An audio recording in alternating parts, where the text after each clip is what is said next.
অবৈধ নিয়োগ ভিসিডি বালাভূত গ্রাম পঞ্চায়েতে একটা অবৈধ নিয়োগ করা হয়েছে।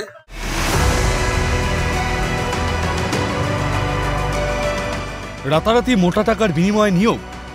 ভিভিডিসি বা পতঙ্গবাহিত রোগের প্রকোপ বন্ধ এই প্রকল্পের আওতায় কর্মী নিয়োগকে কেন্দ্র করে প্রকাশ্যে তৃণমূলী অন্তর্দ্বন্দ্ব।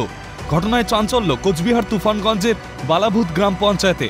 অভিযোগ, অবৈধভাবে ভিভিডিসি কর্মী নিয়োগ করা হচ্ছে।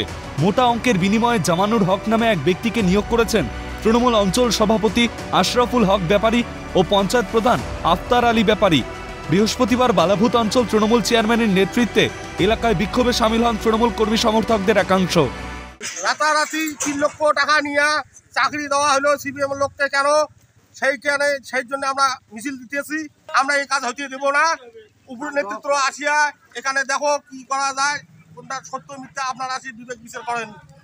এদিন বিডিও দপ্তরে লিখিত অভিযোগ দায়ের করা হয় বিক্ষুব্ধ তৃণমূল নেতৃত্বদের তরফে। যদিও সমস্ত অভিযোগ মিথ্যে বলে সাফাই শোনা যায় তৃণমূল পঞ্চায়েত প্রধানের মুখে। আলোচনা করেই নিয়োগ দেওয়া হয়েছে দাবি করেন তিনি। যে অভিযোগ করছে এটা ভিত্তিহীন অভিযোগ।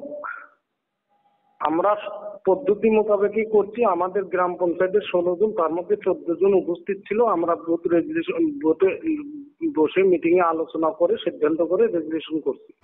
স্বজন পোষণী কালচার তৃণমূল দলে অভিযোগ তুলে তীব্র তোপ বিজেপির।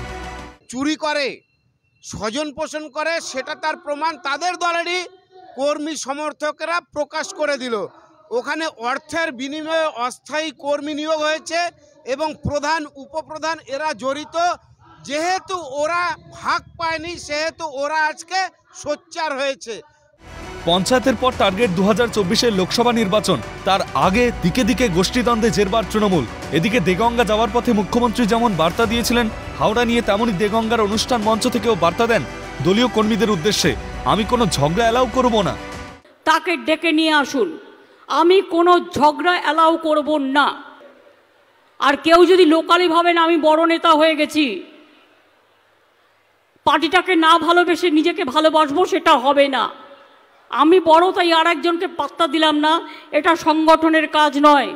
সেখানে একজোট হওয়া তো দূর, নিজেদের অন্তর্কোন্দল মেটাতে কার্যত সম্ভ্রম হারাচ্ছে দলের কর্মীরাই। কোচবিহার থেকে শশীকেশ রায়ের রিপোর্ট, ক্যালকাটা নিউজ।